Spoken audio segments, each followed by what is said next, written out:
What's up, guys? I'm LQ. This is the LQ Review. Thank you so much for joining me here at my YouTube channel. This is where I talk about all the geeky, nerdy stuff that I love to talk about. Movies, video games, comic books, and TV shows. And right now, I'd like to give you guys my thoughts on episode 8 of Stephen King's The Stand, now showing on CBS All Access. And this is one of the worst adaptations I've ever seen in the history of adaptations. In all the movies and TV shows that I've ever watched that is adapted from a book or adapted from a comic book, this is one of the worst examples of it. And this episode just really set me over the top. I was angry about this episode. And it showed a clear fundamental lack of understanding on the part of Josh Boone and on the part of CBS and Paramount. Just a clear fundamental lack of understanding on what The Stand is. And it just made it was like they set out intentionally, like the filmmakers and the writers and CBS and Paramount, they set out and they were like, let's ruin this. Let's make the worst decisions that we can for this property because it'll be fun. That's literally the best explanation I can have as to the decisions that they made, especially pertaining to episode 8. All right, so episode 8 opens up and they're in court, right? Larry and Glenn and Ray, they're in court. And I thought that was it. Initially, I thought, hey, this is going to be an interesting. When I saw the pictures of them in their prison jumpsuits sitting in court, in the promos, I thought this could be interesting. This is a different take, and it could be interesting. It was not interesting. It was horrible. They put Lloyd Henry in some sort of old timey wig. They had the Rat Woman as the judge, and the whole thing. Flag wasn't even there. And I thought to myself, okay, they're going to get out of this. They're not. None of them are going to die here. And obviously, I'm thinking about Glenn.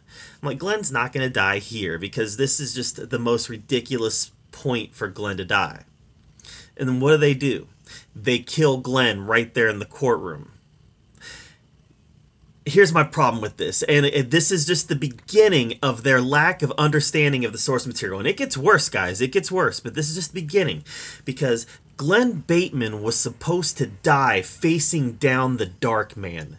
He was supposed to show no fear in the face of the Walking Dude, in the face of Randall Flagg. He was supposed to show no fear. In fact, it was Glenn Bateman who made the Walking Dude feel small. Made him really feel like his end was coming. And it was his anger at that, and his anger at the fact that Glenn stood him down so effectively that caused him to have Lloyd end up killing him. Lloyd ends up killing Glenn. At the orders of Flagg. Not at the orders of the Rat Woman. What is this? What decision making is happening here where we're like, we're not going to even have Flagg present when they kill Glenn? That'll be a good idea. What moron was sitting in a conference room saying, let's do this. This'll be a good idea. Glenn never even needs to meet the Walking Dude. Glenn doesn't have to have that face down moment. We'll just kill him in a courtroom. What moron came up with that? I want to know. I want to know. Let's go on. We get to Nadine's death. All right. Nadine was supposed to be somebody who died when she realized, Nadine was supposed to have taken her life when she realized that she was in the wrong. She had regret over what she did. She had regret over who she became. And she had regret over, aligning with the Walking Dude and being his bride and deciding that the only way to beat him now is to keep his prince from entering the world. She knew this. This realization came over her that she was indeed damned and she had to stop this from going any further. How does she die here? She dies killing herself because she was in so much pain in childbirth. And apparently, I don't know, the Walking Dude's kid has a, you know, a gestation or whatever you want to call it of a few hours. I'm sorry. It's just not good. It's not good. But then we get to the stuff that really angers me. And this is just stuff that just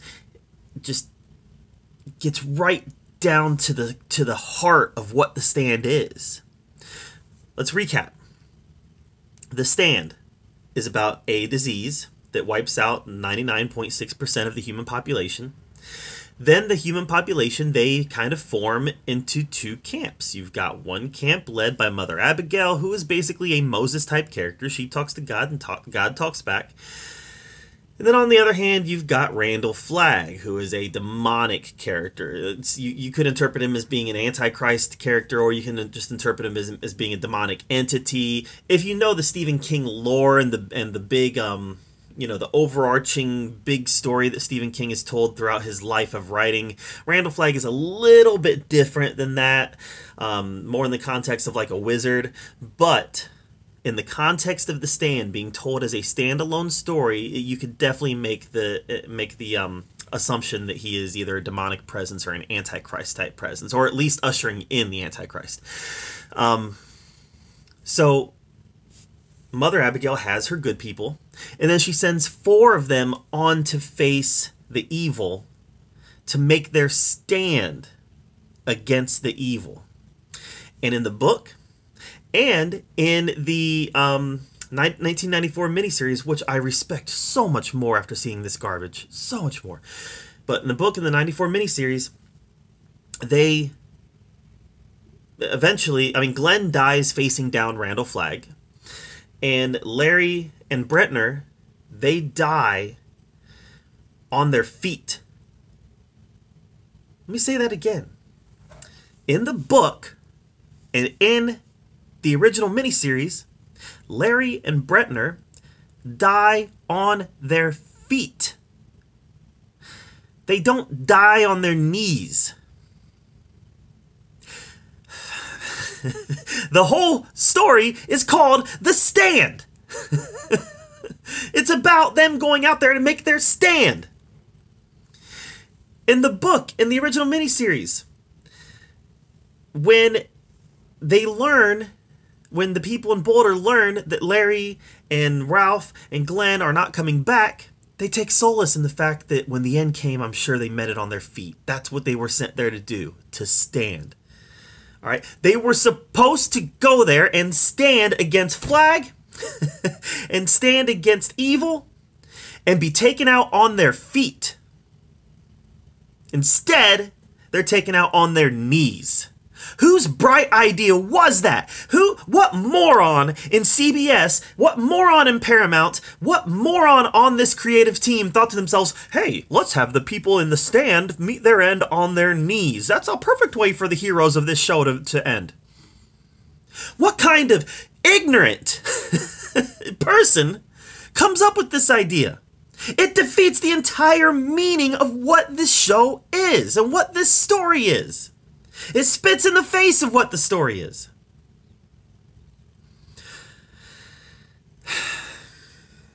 This is the worst adaptation I've ever seen of any show or any book ever or any comic book ever. Like, I've got new love for Steel. The movie Steel with Shaquille O'Neal, I got new love for that now. I got new love for the Supergirl movie. What, 1986 Supergirl? I got new love for that. This was so bad because it did not understand the source material at all. And CBS has been very guilty of this lately. Not understanding Star Trek and now not understanding The Stand. The hand of God was supposed to come down, and they chickened out like a bunch of babies crying to their mother. They chickened out. It's sad. It's sad. There is no creativity over at CBS. It's just a bunch of cowards making cowardice stories. and ruining wonderful stories by not understanding the source material. I will never watch this again. I will watch the next episode because I'm not done being angry at this yet. I will watch episode 9, but I'll never watch this series again. And I will encourage everybody who ever asks me about it, from now until the day I die, I will say, don't watch this garbage. Go back and watch the 94 series. This was that bad and that pathetic. That's just my take on it, though. What did you think of The Stand episode 8? Let me know in the comments down below. I'd love to hear your take on it. Make sure you subscribe to my channel. And as always, thank you so much for joining me right here at the Oki Review, where we get to talk about all the geeky, nerdy stuff that we love to talk about. Until next time, we'll see you guys later.